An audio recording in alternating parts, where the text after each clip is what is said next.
अस्सलाम वालेकुम। 2 अक्टूबर को एक मार्च की एक अनाउंसमेंट, उसका इरादा जो है इज़हार उसका किया था टीएलपी ने, और कहा था कि हम फैज़ाबाद से इस्लामाबाद जाएंगे और हम जाएंगे यूएस कौंसलेट के बाहर जाके अपनी मुज़ाहमत और अपनी एक प्रोटेस्ट रिकॉर्ड करेंगे और अहले फ़लस्तीन के साथ अपनी सॉलिडारिटी का ऐलान करेंगे वहाँ पे। पूरी दुनिया में ऐसे कई होते हैं, प्रोटेस्ट अभी भी हो रहे हैं, रैलीज़, मार्चेज़, प्रोटेस्ट गैर मुस्लिम ममालिक में। बल्कि कई बारी हमारे डिफेंस मिनिस्टर ख्वाजा आसिफ साहब जिस तरह अंग्रेजी में कहते हैं, to have one's cake and eat it as well, यानी कि केक चाहिए भी है, रखना भी है और खाना भी है, यानी एक टिकट में दो मज़े, इस उर्दू में हम कहते हैं कि वो अपनी पॉलिसी मेकिंग और अपनी एक्चुअल पॉलिटिकल ओहदे के साथ जो है वो ऐसा कोई अमल में आपको नज़र नहीं आते, लेकिन अपनी ट्वीटिंग में इस तरह के प्रोटेस्ट को शेयर कर करके बल्कि मुसलमानों को ताने भी दे रहे होते हैं। देखो देखो यार, गैर मुस्लिम दुनिया में कितनी मेहनत कर रहे हैं लोग, कितनी ज़्यादा सिविल एक्टिविज़्म के अंदर लोग इन्वॉल्व हैं अहले फ़लस्तीन के हक़ में, ऑस्ट्रेलिया में, कनाडा में, अमेरिका में, लंदन में वगैरह वगैरह। तो इसी तरह का एक मार्च उन्होंने तैयार किया था। अगेन यहाँ पे मैं बार-बार हम कैवियाट देते हैं, इस प्रोग्राम पे हमारा इक्लिप्स वाला चैनल हो या और चैनल्स हों हमारे, इसके ऊपर जो टीएलपी की बदमाशियाँ होती हैं, पॉलिटिकल जो उनकी आप कह लें कि पोस्चरिंग होती है, जिसमें वो मज़हबी रेटरिक का इस्तेमाल मिसयूज़ करते हैं माइनॉरिटीज़ के ख़िलाफ़, या कोई ब्लास्फेमी की पॉलिटिक्स करते हैं। उसके बावजूद कि वहाँ से हमें डेथ थ्रेट भी आए हुए हैं, उनके लेटर्स भी आते हैं हमें, उनके उनके कमेंट्स भी आते हैं। उनके लोग कहीं अगर टकर जाएँ हमें, तो वो बड़ी बदतमीज़ियाँ भी कर जाते हैं हमारे से। हम अपने काम में गामज़न रहते हैं, क्योंकि ये ईमानदारी से पाकिस्तानी कॉन्स्टिट्यूशनल फ्रेमवर्क में तनकीद सब पर जायज़ है और करनी भी चाहिए कि जो गैर कानूनी काम कोई भी करता है। लेकिन जब बात आती है कि टीएलपी ये प्रोटेस्ट ऑर्गेनाइज़ करती है, जो कि एक पीसफुल प्रोटेस्ट है, जो कि एक सियासी लेजिटिमेट पार्टी कर रही है, एक मज़हबी सियासी पार्टी है, बट एक लेजिटिमेट सियासी पार्टी पाकिस्तानी कर रही है। तो 5 अक्टूबर को ही जाके पाकिस्तान की जो पंजाब की पुलिस है, वो जाके उन पे हमला कर देती है, उनके हेडक्वार्टर्स पे, और वहाँ पे बंदे भी शहीद हो जाते हैं और वहाँ पे लोग ज़ख्मी भी हो जाते हैं। अब मुझे इसका मतलब बताएँ कि मकसद क्या है पंजाब पुलिस का, या पंजाब की रियासत, या पंजाब की जो गवर्नमेंट का करने का? ऑब्वियसली उनको इश्तियाल दिलवाना। सियासी पार्टियाँ वर्क कैसे करती हैं कि जब इस तरह उनके वर्कर्स के अंदर कोई उनके खिलाफ कार्रवाई की जाए, उनके खिलाफ कोई ज़्यादती जुल्म किया जाए, तो फिर वो पॉलिटिकल रद्द अमल डिमांड करती है, और उस रद्द अमल के चक्कर में वो मजबूरी के तहत फिर स्टेट्स पे एक पावर शो के तहत आए, और उस पावर शो का जो फिर एपेक्स आया वो आपको पिछले 1 दिन, डेढ़ दिन में मुरीद के में जो मैसेकर हुआ है। And I would not describe it as anything less than a massacre. Massacre यही होता है, जहाँ ओपन फायरिंग की गई है लोगों के ऊपर, हम सब ने वीडियोज़ देख ली हैं, हुकूमत झूठ नहीं बोल सकती। जहाँ लोगों के ऊपर गाड़ियाँ चढ़ाई गई हैं, लोग ज़ख्मी किए गए हैं, लोग शहीद किए गए हैं, लीडरशिप को पूरी तरह अरेस्ट कर लिया गया है। ज़ख्मी बताया जा रहा है कि जो खुद साद रिज़वी साहब हैं, उनको 3 गोलियाँ लगी हैं मुबैना तौर पे। अगेन अल्लेजेडली वो मुझे पीछे कह रहे हैं कि अभी मुबैना है। अगेन ये सारी चीज़ें मुबैना है। मैं लेकिन उन चीज़ों की भी बात कर रहा हूँ जो हमने आँखों से देखी हैं अपनी। अब आई डोंट नो उनकी मुबैना नेचर को क्या होता है, वो फैक्चुअल बन जाती है या वो सिर्फ रिपोर्टेड या एलिजेड ही रहती है कि जब मैं आँखों से देख रहा हूँ कि आदमी को गोलियाँ मार रहे हैं। पुलिस ये क्लेम कर रही है, पंजाब पुलिस क्लेम कर रही है, कैपिटल की पुलिस क्लेम कर रही है, और अपैरेंटली मुबैना तौर पे रेंजर्स भी जो ऑपरेशन के अंदर आई है, क्लेम ये किया जा रहा है स्टेट की तरफ से कि ये लोग वायलेंट थे। With what? जी, इनके पास असला था। कौन-सा असला? अभी तक कोई सामने नहीं आया। इनके पास डंडे थे। अच्छा, डंडे पत्थरों वाले क्या इतनी तोड़-फोड़ कर सकते हैं? इतने खतरनाक साबित होते हैं स्टेट के लिए कि स्टेट उनसे डील नहीं कर सकती। जबकि आपके पास सारे वो टूल्स मुहैया होते हैं, और क्या ज़रूरत पड़ती है कि आपको लाइव फायर चलाने पड़ते हैं। अब ज़रा टाइमलाइन को देखते हैं मुरीद के जो क्लैश है। अब मुरीद के में इनको जैसे आप समझें सिक्वेस्टर करके पे कि लाहौर से और इस्लामाबाद से दूर, बेसिकली बड़े शहरों से निकाल के, क्योंकि जीटी रोड का रास्ता उन्होंने इख्तियार करना था। ये चाह रहे थे कि रास्ते में एक जगह पे इनको कॉर्नर कर लिया जाए, एक ऐसे शहर में, ऐसे टाउन में जहाँ रिपोर्टिंग नहीं है। अगेन मेन स्ट्रीम जो टियर 1 सिटीज़ हैं, वहाँ पे ऐसे काम करना ये पसंद नहीं करते स्टेट।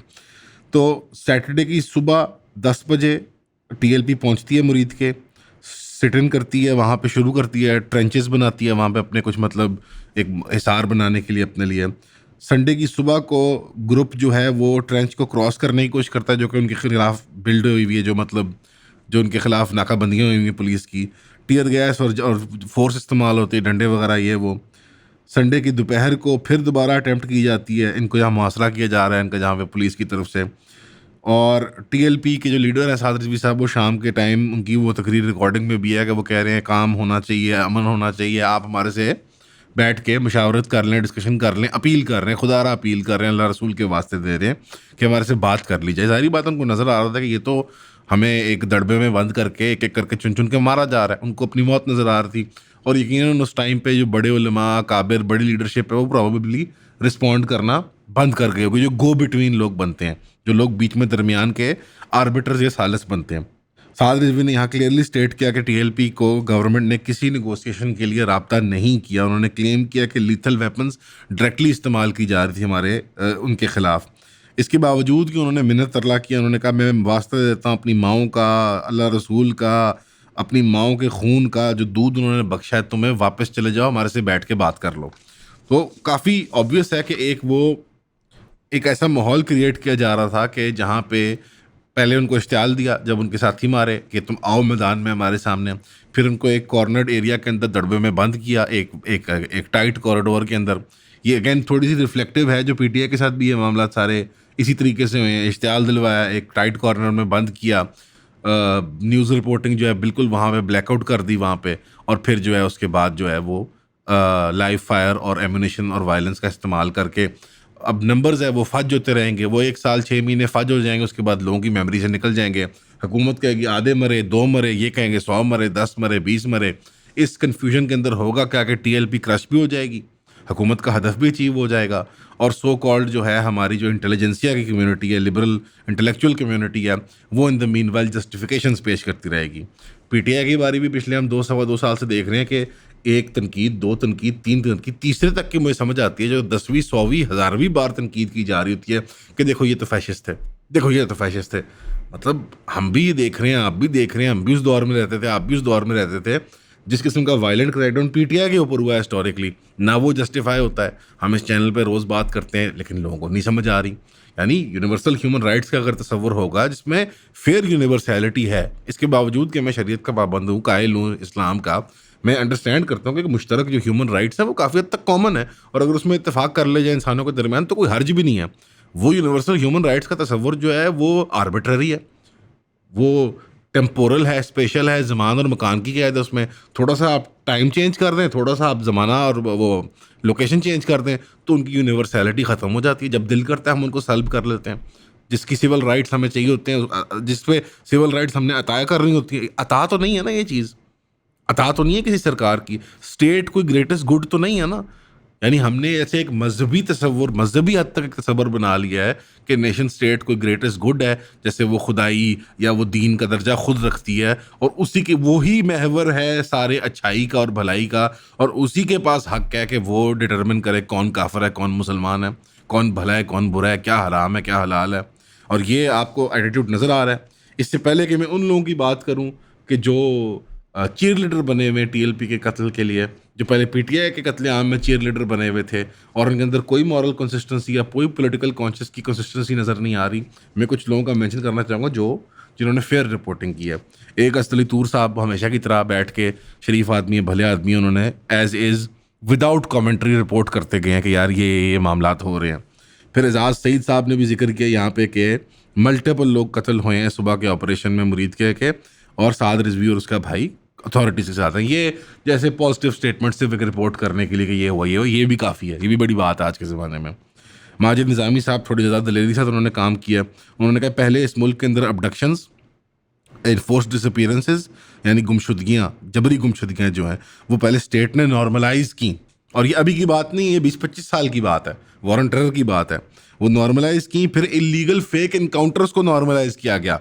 वो तो मतलब आपके सामने, आप तो तीफी भट्ट जैसे नामवर लोग, मशहूर लोग जो पॉलिटिकल कैंपेन्स को रन करते रहे नून लीग की, वो भी दिन दिहाड़े असैसिनेट हो रहे हैं, गरीब असैसिनेट हो रहे हैं, किसी ने इशारा कर दिया वो असैसिनेट हो रहा है, किसी के जेनिटल्स में गोली मार दी, किसी की उंगली तोड़ दी आपने। तो ये मुल्क का कल्चर हमने क्रिएट कर दिया है असैसिनेशंस का, जबरी गुमशुदगियों का, और ये सारा कुछ। फिर उन्होंने कहा कि जो ये फेक इनकाउंटर्स हैं उनको कमेंडेबल बनाया गया। अब ये सिर्फ नहीं कि ये सब होता है, अब काबिल तारीफ बन चुके हैं पाकिस्तान के अंदर के फ़लाने का सॉफ्टवेयर अपडेट कर दिया गया, फ़लाने को हलाक कर दिया गया, फ़लाने के ख़ास अज़ा में गोली मार दी गई, फ़लाने की उंगली तोड़ दी गई। कमेंडेबल हैं ये, और ये काबिल फ़ख्र चीज़ें हैं, सोर्स ऑफ प्रेज़ हैं ये। माजिद निज़ामी साहब ने बहुत अच्छी तनकीद ये की। इस वक्त जो सूरत हाल है, जो स्पिरिचुअल क्राइसिस हो रहा है पाकिस्तान के अंदर, जिसको टोटली हमारी स्टेट ने मैन्युफैक्चर किया हुआ है, ये हमने नहीं शुरू किया, अवाम ने, ये स्टेट ने ये सुन्नतें मुतारिफ करवाई हैं अवाम के अंदर।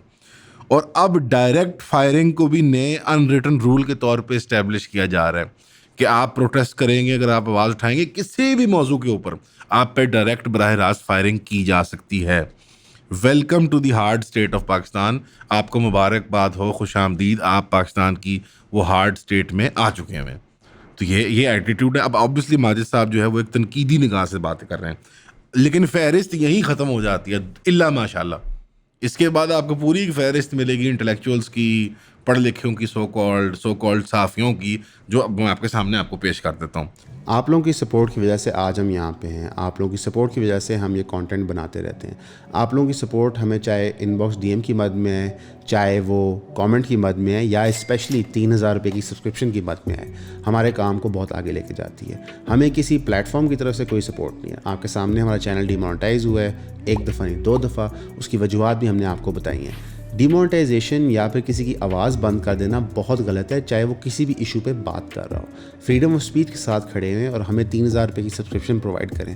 हमने ऑलरेडी ज़्यादा कंटेंट प्रोड्यूस करना शुरू कर दिया अपने पेड सब्सक्राइबर्स के लिए, और हमारी इवेंचुअली कोशिश होगी कि जो हमारा आधा कंटेंट है वो पेड सब्सक्राइबर्स के लिए ही हो। तो ईऑन फैमिली का पार्ट बने, 3000 रुपये दें, सब्सक्राइब करें। मुनीब कादिर साहब हमारी पॉडकास्ट पे भी आए हुए हैं। It is the state social contract with us to not let bloodthirsty zombies like TLP roam around freely, endangering people's lives for too long. This social contract has been completely missing in action. Time to restore law and order and to end TLP's impunity. TLP का जुर्म क्या है? तो blood thirsty zombies क्यों हैं? और ये जो स्पेशलाइज्ड कॉन्ट्रैक्ट है स्टेट का, ये मुनीब कादिर और स्टेट के दरमियान क्यों है? फ़र्क ये है कि टीएलपी की चमड़ी जो है वो काली है।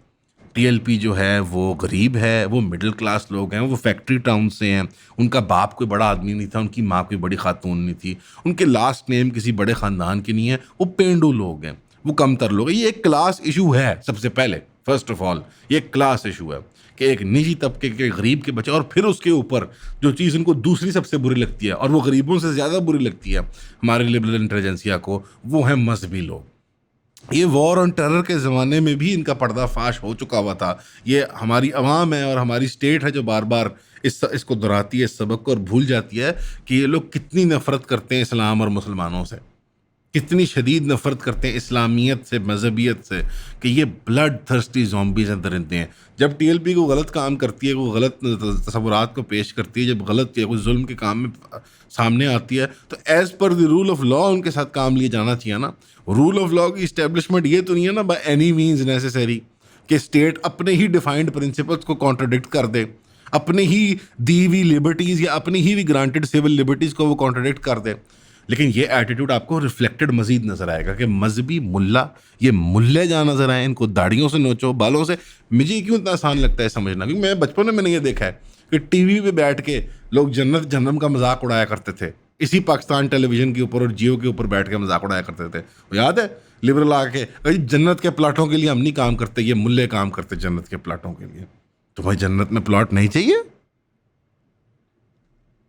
तुम किराए पे रहना चाहते हो जन्नत में, या तुम जाना ही नहीं चाहते हो जन्नत में, या शायद तुम उसको मानते ही नहीं हो। ये एक एटीट्यूड है जो हमारे यहाँ रिफ्लेक्टेड आपको नजर आ रहा है across the board, across intellectual तबके के अंदर। आपको मजहब से इतनी नफरत है, अपने घर के अंदर करें। ये मुल्क, ये कौम एक मजहबी रियासत बनने के लिए ही बनी थी। 25 करोड़ लोग यहाँ पे अपने दीन का प्रचार ही करने आए थे मुल्क बनाने के लिए। हमने यूपी बिहार से यहाँ पे मुसलमान इसलिए नहीं मंगवा लिए कि रास्ते में कटते हुए आओ, कि ताकि यहाँ पे मुनीब कादिर और स्टेट के दरमियान एक स्पेशल कॉन्ट्रैक्ट है जिसके तहत वो ज़ॉम्बीज़ को मार सकते हैं। और ज़ॉम्बी क्या टर्म है? ब्लड थर्स्टी ज़ॉम्बी क्या है? ये सारा दिन राग गिलाते हैं, डीह्यूमनाइजेशन कर दी जाती है, फलाना कर देता है। तो आपने जब उनको माइंडलेस बीस्ट के साथ कंपेयर कर दिया, एक डिमोनिक क्रीचर ऑफ फिक्शन, एक हॉरर मूवीज़ का सब्जेक्ट जो लोगों के गोश्त को नोच के खाता है, तो आपने उनको क्या कर दिया? उनकी ह्यूमैनिटी को नहीं उसे छीन लिया? क्या हम ये वही लोग हैं जो डेथ पेनल्टी के कायल नहीं, क्योंकि मुजरिम की भी जो है वो कोई ह्यूमैनिटी होती है। आप को जाहिर जाफर की ह्यूमैनिटी नजर आ जाती है। यानी दैट इज, जैसे ये मजमुआ है कॉन्ट्रडिक्शंस का, जैसे एक नजरिया दूसरे से इनका मैच नहीं करता। हाँ, क्योंकि अमीर है यार, उनको असल बात करो। वो अमीर है, वो गरीब है, वो तुम गोरे हो, वो काले हैं, बस ये मसला है। अब आगे और इस तरह के हमारे geniuses, Wajahat Kazmi, Pakistan is finally doing everything right. External and internal enemies of the country are being dealt with the language they understand. Grand operation. The state cannot be hijacked by mobs. Let the state be settled once and for all. But the state can be hijacked by civil and military bureaucrats. अवाम का mandate mob, मखसूस equipped military और civil bureaucracy का तबका better sense prevail कर गई। ठीक, यानी आप बुनियादी तौर पे आपका जमहूरी एटीट्यूड्स, आपकी ख्वाहिश जमहूरियत के लिए आपके अंदर वो सिर्फ एक विंडो ड्रेसिंग है। आपकी असल ख्वाहिश जो है वो लिबरल डिक्टेटरशिप की है, लिबरल यानी 18वीं और 19वीं सदी की सारी सो कॉल्ड जो रिपब्लिक्स हैं जिनको आइडियलाइज किया जाता है पाकिस्तान के अंदर, वो सारी की सारी लिबरल डिक्टेटरशिप्स थी। It is the liberal dictators of European 18th 19th and 20th century जिनको पूजते हैं, जिनको हम चाटते चूमते हैं। हमारे पीक जो हमारा इंटेलेक्चुअल मॉडल होता है माशरत का, वो होता है तुर्क का होता है, जो मुशर्रफ के ज़माने में पेश किया जाता था। और लगता है कि पाकिस्तान इसी सिमत में जा रहा है कि एक एक्सेप्शनल इस्लामिक आइडेंटिटी है पाकिस्तान की, जो मावरा है किसी इस्लामी फ़िक्र की, जो किसी और मुल्क में नहीं पाई जाती। शायद उसकी कुछ ममासलत तुर्की है या सऊदी अरेबिया से मिलती है, और स्टेट ग्रेटेस्ट गुड है, और वो बताते हैं कौन से उलमा जय्यद हैं और वो बताते हैं कि कौन से उलमा जय्यद नहीं है। स्टेट का राइट है ना। ये हमारे कुछ दोस्त भाई भी मजहबी तबके के भी आजकल ही कहते फिरते हैं कि स्टेट डिक्लेयर करती है कौन मुसलमान है कौन काफिर है, स्टेट डिक्लेयर करती है। ये वही लोग हैं जो कहते हैं कादियानियों को काफिर मत कहो, स्टेट के पास हक नहीं है। और अब वही स्टेट जो है वो डिटरमिन कर रही है हराम और हलाल को, और गुड और राइट और रॉन्ग को। ये वही लोग हैं। यानी आपको समझ आ रहा है कॉन्ट्रडिक्टरी आइडियाज इनके जो एक ही माइंड में एग्जिस्ट करते हैं, कि स्टेट डिटरमिन करेगी रिलीजियस थॉट की और डिस्कोर्स के पैमाने को और लिमिट्स को। और वही स्टेट जो है जब वो 10-20 साल पहले, 40-50 साल पहले भुट्टो के ज़माने में कादियानियों को कुफार डिक्लेयर करती है, rightfully so by the way, तो यही लोग कहते हैं कि नहीं स्टेट का काम नहीं है ये काम करना, कि वो रिलीजियस डिस्कोर्स का वो है, उसके हिसार बनाएं और उसके वो हदूद डिफाइन करें। पिक अ साइड, क्लैरिफाई कर लें अपने दिमाग के अंदर कि आप कहाँ पे खड़े हैं इस मौक़िफ़ के ऊपर। और इस सब में जो cream of the crop, the crown Prince of intellectualism, of intellectual the ultimate intellectual master debater, हमारे नदीम फारूक पराचा साहब, the smoker, the king of smokers corner, वो बताने लगे कि सोशल कॉन्ट्रैक्ट जो है स्टेट के साथ हमारा, वो हार्ड स्टेट के लिए रीडिफाइन होने की ज़रूरत है। अच्छा, मुनीब कादर साहब तो कह रहे थे कि सोशल कॉन्ट्रैक्ट है ही यही हमारा, यानी हम ऑलरेडी हार्ड स्टेट थे। वो कह रहे नहीं, इससे मज़ीद हमें अभी हार्ड स्टेट बनने की ज़रूरत है। ये वही नदीम पराचा साहब हैं जो कराची या लाहौर का लिटरेरी फेस्टिवल था, मुझे याद नहीं आ रहा, वो कह रहे थे वहाँ पे कि स्टेट का काम है कि वो मेक श्योर करे कि अवामी मैंडेट से हिटलर इलेक्ट होके ना आ जाए, नहीं तो वो तो पॉपुलिज्म हो जाएगा। और इसको अचीव करने के लिए मैं उसमें ऐड कर देता हूँ लफ्ज़, चाहे स्टेट को खुद हिटलर बनना पड़ जाए। ये सही है, लॉजिक ट्रेंड फॉलो कर रहे हैं आप। अब इसके बाद किसी ने मुझे सैयद मुजम्मिल, कोई शहजाद गियास, कोई बाकर, कोई शाकर, किसी की ट्वीट भेजी, किसी की फ़ोटो बना के भेजी, किसी की वीडियो भेजी। कभी इन्होंने आपको कोई लेक्चर दिया ह्यूमन राइट्स के बारे में, कभी कोई लेक्चर दिया उन्होंने सिविल लिबर्टीज़ के बारे में, आज़ादी। इनकी सिविल लिबर्टीज़ जिमखाना तक महदूद हैं भाई। शराब पीने दो, लाइट क्लब खुलना चाहिए, पीआई में मिनी स्कर्ट पहने, और वो काबुल में स्कर्ट पहनते थे हम, तेहरान में औरतें साइकिल चलाया करती थी। ये है इनकी आज़ादियाँ, वाइस लिबर्टीन एटीट्यूड्स, बदकारी। अब इनके मुंह से मैं ना लफ्ज़ सुनूं इन चीज़ों के बारे में, ये बात करें क्रिकेट के बारे में, मौसम त्यौहार के बारे में, मेले ठेलों के बारे में, सियासत के ऊपर तबसरा करते हुए आप लोग मुजरिम होंगे, अवाम मुजरिम होगी जो बैठ के इन लोगों को गैस देती है, हवा देती है। वो लोग कह रहे मारो पीटो, जड़ा गरीब है जड़ा हत्थे चढ़ता है सरकार दे, स्टेट अल्टीमेट गुड है, स्टेट ग्रेटेस्ट गुड है। वो लेक्चर दे रहे हैं पूरी दुनिया को इस चीज़ के ऊपर, और आप यहाँ पे बैठ के जी वाह जी टेड टॉक कर दें, जी टेड टॉक में सुना दें आके मुझे कि क्या हुआ या क्या नहीं हुआ। बहरहाल क्या कह सकते हैं हम, इस सारे का पस मंज़र जिस चीज़ के है ना। अब इसमें मैं भी कहना चाहूँगा यहाँ पे कि ये सब तो ठीक है, ये भी ज़ॉम्बीज़ हैं, मैं सब मान लेता हूँ, they are zombies, they are criminal gang, they should be killed in the streets. जिस तरह मर्जी आप मारना पीटना चाहें इनको। मुझे ये बताएं कि 3 MP के तहत इनकी ख़वातीन को किस चीज़ के लिए उठाया घरों से। ये जो पिछले 2-2.5 सालों के अंदर पीटीआई की प्राइवेट फैमिली रेजिडेंसेस के ऊपर रेडें की जाती हैं, वो किस बुनियाद पे की जाती हैं? What legal precedent exist even in the hardest of states? Blackmail, to blackmail people उनके रिश्तेदारों के जरिए। ये मतलब आप लॉन्ग टर्म आप खुद क्या स्टेट के दुश्मन है? कोई रियासत रही है दुनिया के अंदर जिसके पास मॉरल ग्राउंड हाई ग्राउंड रहता है, हार्ड हो या सॉफ्ट हो? कोई रियासत है किसी रूल्स ऑफ द गेम के तहत ऑपरेट करती है स्टेट? कोई प्रिंसिपल्स डिफाइन करती है अपने लिए वो कि ये असूल है जिसके तहत मैं ये काम करती हूँ? अगर स्टेट भी गैंग है, अवाम भी गैंगस्टर हैं, पार्टियां भी हमारी गैंग्स हैं, तो बड़ी मछली ने छोटी मछली को खा लिया, किसी दिन छोटी मछली जो है वो फरार होगी, डज मार के टक मार। यही है फिर। आप जैसे खुद इश्तियाल दे रहे हैं अवाम को, असला उठाओ, गैंग्स बनाओ, तुम भी गैंगस्टर बनो, मैं सबसे बड़ा गैंगस्टर हूँ। ये पिरामिड स्कीम है माफिया की तरह। आप अपना अपना अपना अपना अपना अपना जो है लेवल पिरामिड के ऊपर ऊपर कर लो, कम कर लो, वो तुम्हारे ऊपर गेम है। पाकिस्तान में पैसे कमाए जा सकते हैं बेटा, जम के पैसे कमाओ, मेहनत करो, ये तब्दीली की बात ना करो। अगर यही एटीट्यूड है तो ओवरसीज पाकिस्तानियों ने वापस कोई नहीं आना अब, और यहाँ लोगों ने अब टिकना नहीं है। लेकिन आपको तो खुशी होगी, 25 करोड़ में से 10 करोड़ भी निकल जाए, आप तो कहेंगे देखो हमारा जीडीपी पर कैप्टा बढ़ गया। इन्होंने तो यही कहना है ना, हमारे यहाँ तो कैलिबर यही है ऑफ स्टेट क्राफ्ट। देखो जीडीपी पर वो उसको तोड़ना मरोड़ना जानते हैं। ख्वाह साथ साहब ट्वीट कर देंगे कि जीडीपी पर कैप्टा बढ़ गया, अल्लाह का फजल है, और वो इसहाक डार साहब कुरान की आयतें ट्वीट कर देंगे। This is what is going on in the state. यार you can not kill people. हम सीसीडी की बात कर रहे हैं, तरले मिनते कर रहे हैं आप लोगों के, लोगों के कहने दुआ करो यार। लोग यहाँ पे ट्विटर में माशाल्लाह मुबारक हो, हमने पकड़ लिया, मार दिया फलाने मुलजिम को, फलाने मुजरिम को। You can not kill people. आप एक माहौल क्रिएट कर रहे हैं, आप वहाँ बैठ के बहरहाल इसका पस मंज़र सारे का, और इसके अंदर एक और भी जो बड़ी चीज़ हुई है और उसका भी पस मंज़र यही है जो हमारी अफगानिस्तान से झड़प हुई है। मैं उस पर कॉमेंट्री नहीं करना चाहता Majeed. I think at this point pointless है। हमारी स्टेट ने जो मर्जी पॉलिसी परसू करनी है वो उनकी अपनी ख्वाहिश है। हमें क्या ज़रूरत है, मैं सिर्फ ये कहना चाहूँगा, हमें टू फ्रंट वॉर लड़ने की क्या ज़रूरत है? हमें अफगानिस्तान की माशरत को नहीं सुधारना, हमारा नहीं कंसर्न। अगर हम एक नेशन स्टेट हैं और हमने पाकिस्तान के साथ हमारा कंसर्न है तो हमारा कंसर्न पाकिस्तान के साथ है। टीटीपी के साथ वायलेंटली भी डील करना है, डिप्लोमेटिकली भी डील करना है, आपने उनसे बात भी करनी है, वायलेंस भी करनी है, क्योंकि सोल्यूशन इसी के अंदर होता है।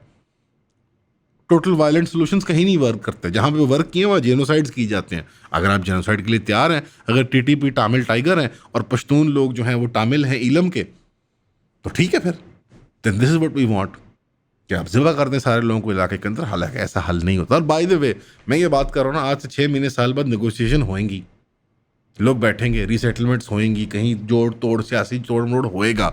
ये हकीकत है दुनिया की यार। आज आप ये रेटरिक इस्तेमाल करके इतना एक्सट्रीम के वो ख्वारिज हैं और वो ये हैं और उनको तबाह कर दो और उड़ा दो सबको, तो आप अपनी अपनी अपनी अपनी पॉलिटिकल लेजिटिमेसी को ही आप खोते हैं।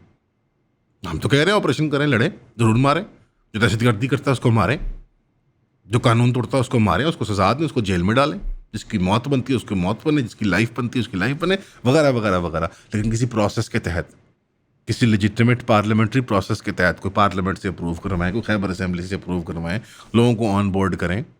दिफा अवामी होता है, अवाम क्रिएट करती है, आप उसके एग्जीक्यूटर होते हैं, आप उसको एग्जीक्यूट करने वाले होते हैं, वायलेंस करने वाले आप होते हैं। लेकिन दिफा तो पूरा उसका नैरेटिव तो अवाम बनाती है ना, कि वो दिलो जान से हुकूमत साथ खड़ी होती है कि नहीं हम नहीं जुल्म होने देंगे। ये क्या ये टीटीपी ने तमाशा लगाया हुआ है, लोगों के साथ जुल्म करते फिर रहे हैं लोग, हम ऐसी की तैसी इनको छोड़ेंगे नहीं हम। तो ये इस तरह किया जाता है। इसी तरह अफ़गानिस्तान में अब बकौल हमारे सारे स्टेट के प्रोग्राम्स और चैनल्स के पिछली रात में सब कह रहे थे कि हमने स्ट्राइक्स किए हैं अफ़गानिस्तान में, एयर स्ट्राइक्स किसी ड्रोन्स और जहाज़ों के ज़रिए।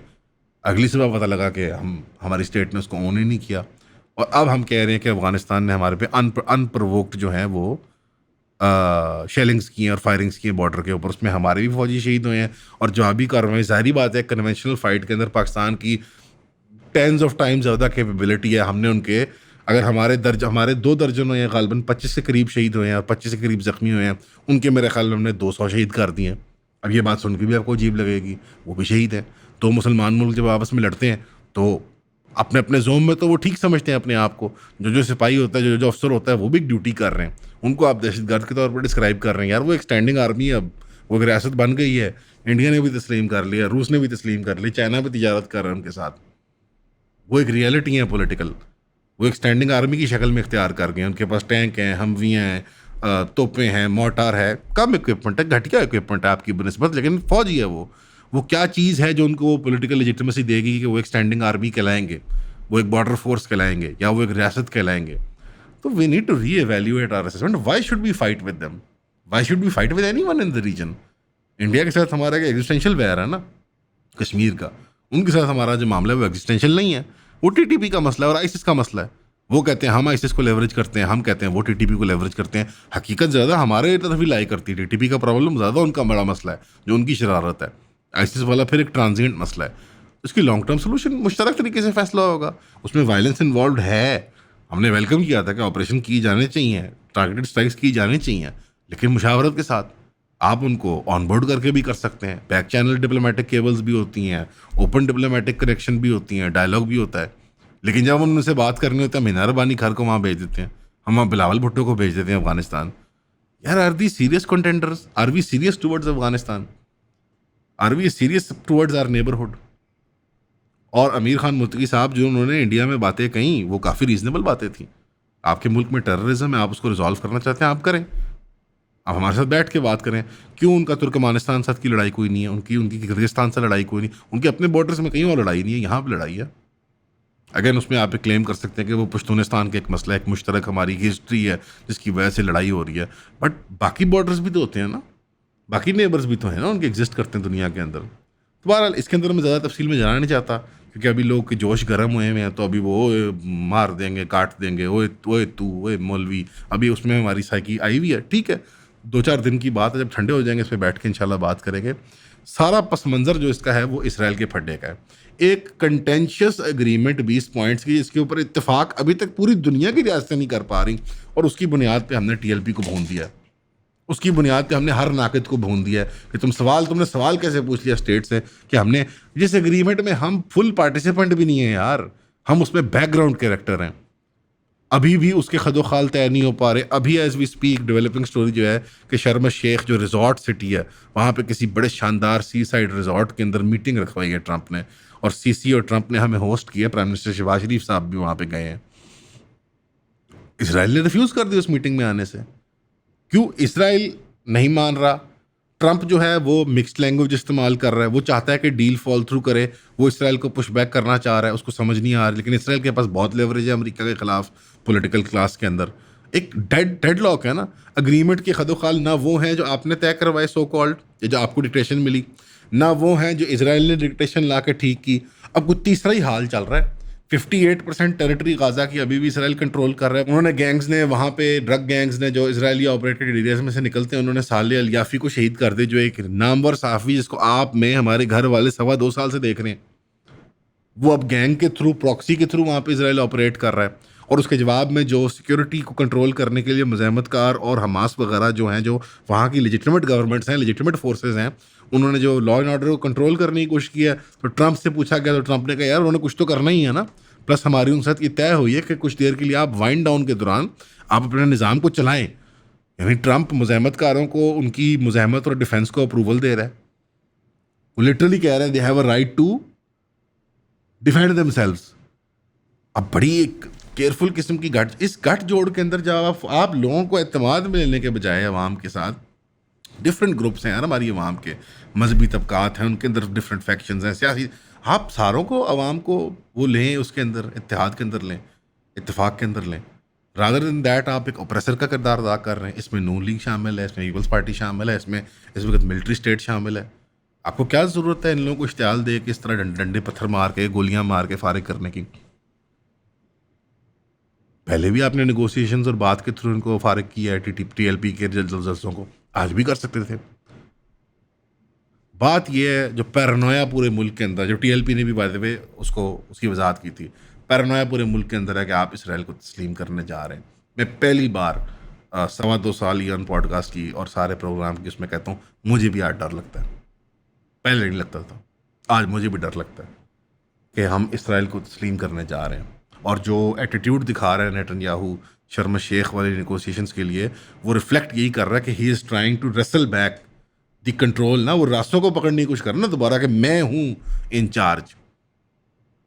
और अल्लाह माफ़ करे उसकी गिरफ्त में आ ना जाए रास्ते, और पाकिस्तान एवी का जाके वहाँ पे थर्ड पार्टी ऑब्जर्वर, स्पेक्टेटर, दूर बैठे स्पेक्टेटर जो है वो बिगाने की शादी में अब्दुल्ला दीवाना ना बन जाए। तो इस तरफ अगर हम जा रहे हैं तो लोगों का पैरानोया, इश्तियाल, जो लोगों के अंदर खौफ पैदा हो रहा है, उनका राइट नहीं है कि उनको अलिविएट किया जाए, उनको जवाब दिया जाए। पिंडी इस्लामाबाद से वैक्यूम में स्टेट नहीं चलाई जा सकती। 25 करोड़ लोग रहते हैं इसके अंदर, और वो बहुत डाइवर्स और कॉन्फ्लिक्टिंग नज़रियात के मालिक हैं, हामिल हैं, डिफरेंट डिफरेंट आइडियाज़ हैं उनके अंदर। तो ये मोज़ेक, ये मजमुआ इत्तेहाद और इत्तेफाक से चलता है, एहतराम से चलता है। ना डंडों के साए चल सकता है, ना गोलियों के साए चल सकता है, ना क्रैकडाउन के जरिए चल सकता है। 3 MPO हमारी बाइंडिंग ग्लू नहीं बन सकती। हर बंदे को जेल में डाल दें, हर बंदे को पिटाई। यार, हम टैक्स देते हैं यहाँ पे, हम ईमानदारी से रहते हैं, हम ट्रैफिक की लाइट का इशारा नहीं तोड़ते यार। अच्छा सलूक डिजर्व करते हैं यहाँ पे लोग।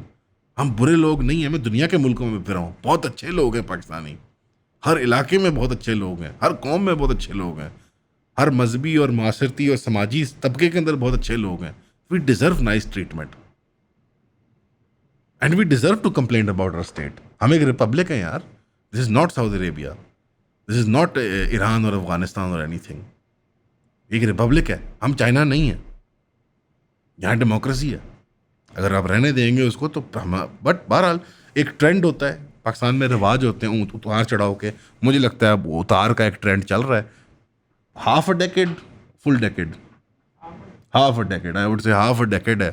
हाफ अ डेकेड ठीक है, फिर क्रिकेट शिकेट पे बनाओ व्लॉग। ठीक है, तो उम्मीद है कि आप सब खैरियत से थे, आप सुन रहे थे। दिल तो मेरा बहुत दुखा हुआ है, परेशान हूँ मैं भी, यकीनन आप भी होंगे। लेकिन हम सिर्फ दुआ कर सकते हैं, ईमानदारी से अपनी राय पेश कर सकते हैं, और अपने अच्छे कामों में आप लगे रहें। इनसे डिसहार्ट डिसवेड मत होएं। आप फ़लस्तीन के लिए जो काम करना चाहते हैं, पाकिस्तान अफ़गानिस्तान की कुर्बत के लिए, जो जो भाइयों के दरमियान दूरी आ गई उसके लिए आप अपने काम करते रहें, भले काम। स्टेट अभी थोड़ी देर के लिए नाराज़ है, थोड़ी परेशानी कर रही है, सुधर जाएगी इवेंचुअली। ज़्यादा देर के लिए यू कांट, सख्ती बहुत देर मेंटेन नहीं की जा सकती। एक सोशल फैब्रिक और मेम्ब्रेन का भी एक बाउंस बैक होता है। हमेशा की तरह दुआओं में याद रखने का और सुनने का शुक्रिया। अस्सलाम वालेकुम।